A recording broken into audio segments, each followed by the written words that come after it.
سیرت نبی کے پہلے حصے میں ہم آپ کو بتائیں گے زمزم کی کھدائی کے بارے میں۔ حضرت ابراہیم علیہ السلام کے بیٹے حضرت اسماعیل علیہ السلام کے 12 بیٹے تھے۔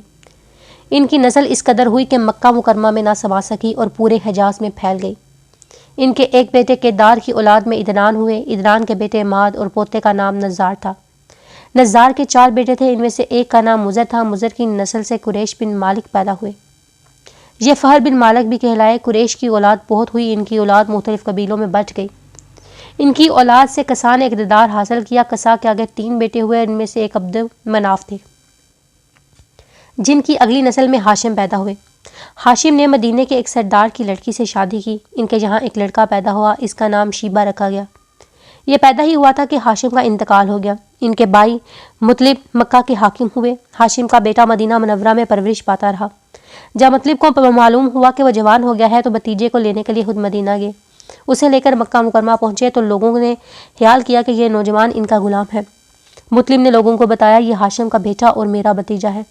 اس کے باوجود لوگوں نے اسے مطلب کا غلام ہی کہنا شروع کر دیا۔ اس طرح شیبہ کو عبد المطلب کہا جانے لگا۔ انہیں عبد المطلب کے یہاں ابو طالب، حمزہ، عباس، عبداللہ، ابو لہب، حارث، زبیر، زرار اور عبد الرحمن پیدا ہوئے۔ ان کے بیٹے عبداللہ سے ہمارے نبی حضرت محمد پیدا ہوئے۔ عبداللہ مطلب کے تمام بیٹوں میں حضرت عبداللہ سب سے زیادہ خوبصورت اور سب سے زیادہ پاک دامن تھے۔ عبد المطلب کو خواب میں زمزم کا کنواں کھودنے کا حکم دیا گیا، یعنی حضرت اسماعیل کے کنویں کو کھودو۔ اس کنویں کو قبیلہ جرہم کے سردار مزازہ نے پاٹ دیا تھا۔ قبیلہ جرہم کے لوگ اس زمانے میں مکہ کے سردار تھے، بیت اللہ کے نگران تھے۔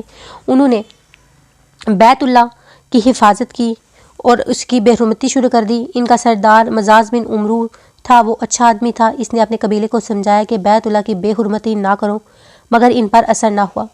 جب مزاز نے دیکھا کہ ان پر کوئی اثر نہیں ہوتا تو قوم کو اس کے حال پر چھوڑ کر وہاں سے جانے کا فیصلہ کر لیا۔ اس نے تمام مال و دولت، تلواریں، زریں وغیرہ خانہ کعبہ سے نکال کر زمزم کے کنویں میں ڈال دی اور مٹی سے اس کو پاٹ دیا۔ کنواں اس سے پہلے ہی خشک ہو چکا تھا، اب اس کا نام و نشان مٹ گیا۔ مدتوں یہ کنواں بند پڑا رہا۔ اس کے بعد بنو حذا نے بنو جریم کو وہاں سے مار بھگایا۔ بنو حذا اور کسا کے سرداری کا زمانہ اسی حالت میں گزرا۔ کنواں بند رہا یہاں تک کہ کسا کے بعد عبد المناف کا زمانہ آ گیا۔ انہوں نے خواب دیکھا، خواب میں انہیں زمزم کے کنویں کی جگہ دکھائی دی گئی اور اسے کھودنے کا حکم دیا گیا۔ حضرت علی سے روایت ہے کہ عبد المطلب نے بتایا، میں حجرہ اسود کے مقام پر سو رہا تھا کہ میرے پاس ایک آنے والا آیا۔ اس نے مجھ سے کہا طیبہ کو کھودو۔ میں نے پوچھا طیبہ کیا ہے، مگر وہ کچھ بتائے بغیر چلا گیا۔ دوسری طرف رات بھر خواب میں وہی شخص آیا، کہنے لگا برا کو کھودو۔ میں نے پوچھا برا کیا ہے، وہ کچھ بتائے بغیر چلا گیا۔ تیسری رات میں اپنے بستر پر سو رہا تھا کہ پھر وہ شخص خواب میں آیا۔ اس نے کہا مظنونہ کھودو۔ میں نے پوچھا مظنونہ کیا ہے، وہ بتائے بغیر چلا گیا۔ اس سے اگلی رات میں پھر بستر پر سو رہا تھا کہ وہی شخص پھر آیا اور بولا زمزم کھودو۔ میں نے اس سے پوچھا زمزم کیا ہے۔ اس بار اس نے کہا زمزم وہ ہے جس کا پانی کبھی ختم نہیں ہوتا، جو حاجیوں کے بڑے بڑے مجموعوں کو سیراب کرتا ہے۔ عبد المطلب کہتے ہیں میں نے اس سے پوچھا یہ کنواں کس جگہ ہے۔ اس نے بتایا جہاں گندگی اور خون پڑا ہے اور کوا ٹھونگے مار رہا ہے۔ دوسرے دن عبد المطلب اپنے بیٹے حارث کے ساتھ وہاں گئے۔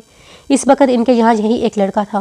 انہوں نے دیکھا وہاں گندگی اور خون پڑا تھا اور ایک کوا ٹھونگے مار رہا تھا۔ اس جگہ کے دونوں طرف بت موجود تھے اور یہ گندگی اور خون دراصل انہی بتوں پر قربان کیے جانے والے جانوروں کا تھا۔ پوری نشانی مل گئی تو عبد المطلب کدال لے آئے، کھدائی کے لیے تیار ہو گئے۔ لیکن اس وقت قریش وہاں آ پہنچے۔ انہوں نے کہا اللہ کی قسم ہم تمہیں یہاں کھدائی نہیں کرنے دیں گے۔ تم ہمارے ان دونوں بتوں کے درمیان کنواں کھودنا چاہتے ہو جہاں ہم ان کی قربانیاں کرتے ہیں۔ عبد المطلب نے ان کی بات سن کر اپنے بیٹے حارث سے کہا تم ان لوگوں کو میرے قریب نہ آنے دو، میں کھدائی کا کام کرتا رہوں گا، اسی لیے کہ مجھے جس کام کا حکم دیا گیا ہے میں اس کو ضرور پورا کروں گا۔ قریش نے جب دیکھا کہ وہ باز آنے والے نہیں تو رک گئے۔ آخر انہوں نے کھدائی شروع کر دی۔ جلد ہی کنویں کے آثار نظر آنے لگے۔ یہ دیکھ کر انہوں نے اللہ اکبر کا نعرہ لگایا اور پکار اٹھے، یہ دیکھو یہ اسماعیل علیہ السلام کی تعمیر ہے۔ جب قریش نے یہ دیکھا کہ انہوں نے کنواں تلاش کر لیا ہے تو ان کے پاس آ گئے اور کہنے لگے عبد المطلب اللہ کی قسم یہ ہمارے باپ اسماعیل علیہ السلام کا کنواں ہے اور اس پر ہمارا بھی حق ہے، اس لیے ہم اس میں تمہارے شریک ہوں گے۔ یہ سن کر عبد المطلب نے کہا میں تمہیں اس میں شریک نہیں کر سکتا، یہ مجھ اکیلے کا کام ہے۔ اس پر قریش نے کہا تب پھر اس معاملے میں ہم تم سے جھگڑا کریں گے۔ عبد المطلب بولے کسی سے فیصلہ کروا لو۔ انہوں نے بنو سعد ابن حزیم کے کہنا سے فیصلہ کرانا منظور کیا۔ یہ کہن ملک شام کے بلائی علاقے میں رہتی تھی۔ آخر عبد المطلب اور دوسرے قریش کی طرف روانہ ہوئے۔ عبد المطلب کے ساتھ عبد مناف کے لوگوں کی ایک جماعت تھی، جبکہ دیگر قبائل قریش کی بھی ایک جماعت ساتھ تھی۔ اس زمانہ میں ملک حجاز اور شام کے درمیان میں ایک بیاباں میدان تھا، وہاں کہیں پانی نہیں تھا۔ اس میدان میں ان کا پانی ختم ہو گیا، سب لوگ پیاس سے بے حال ہو گئے، یہاں تک کہ انہیں اپنی موت کا یقین ہو گیا۔ انہوں نے قریش کے دوسرے لوگوں سے پانی مانگا، لیکن انہوں نے پانی دینے سے انکار کر دیا۔ اب انہوں نے ادھر ادھر پانی تلاش کرنے کا ارادہ کیا۔ عبد المطلب اٹھ کر اپنی سواری کے پاس آئے، جو ہی ان کی سواری اٹھی اس کے پاؤں کے نیچے سے پانی کا چشمہ اگل پڑا۔ انہوں نے پانی کو دے کر اللہ اکبر کا نعرہ لگایا، پھر عبد المطلب سواری سے اتر آئے، سب نے خوب سیر ہو کر پانی پیا اور اپنے مشکیزیں بھر لیے۔ اب انہوں نے قریش کی دوسری جماعت سے کہا آؤ تم بھی سیر ہو کر پانی پی لو۔ اب وہ بھی آگے اور خوب پانی پیا۔ پانی پینے کے بعد وہ بولے اللہ کی قسم اے عبد المطلب، یہ تو تمہارے حق میں فیصلہ ہو گیا، اب ہم زمزم کے بارے میں تم سے کبھی جھگڑا نہیں کریں گے۔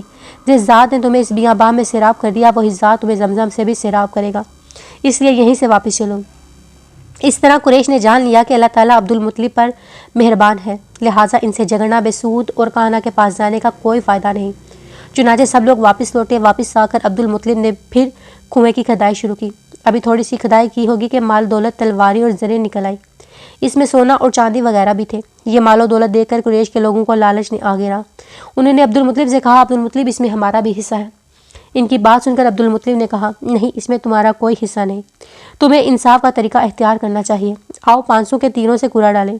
انہوں نے ایسا کرنا منظور کر لیا۔ 2 تیر کعبے کے نام سے رکھے گئے، 2 عبد المطلب کے اور 2 قریش کے۔ باقی لوگوں کے نام کے 5 سے پھینکے گیا تو مال اور دولت کعبہ کے نام نکلا، تلواریں اور زریں عبد المطلب کے نام، اور قریشیوں کے نام کے جو تیر تھے وہ کسی چیز پر نہ لگے۔ اس طرح فیصلہ ہو گیا۔ عبد المطلب نے کعبے کے دروازے کو سونے سے سجا دیا۔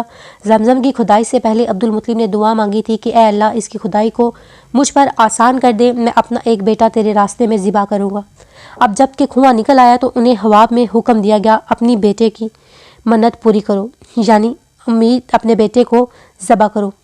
امید ہے آپ لوگ شوق سے اس کو سنیں گے، کیونکہ یہ میرے نبی علیہ السلام کی سیرت ہے اور آپ مجھے ضرور بتائیں گے کہ یہ کیسی تھی۔ اس کا اگلا حصہ ہم آپ کو پھر بتائیں گے۔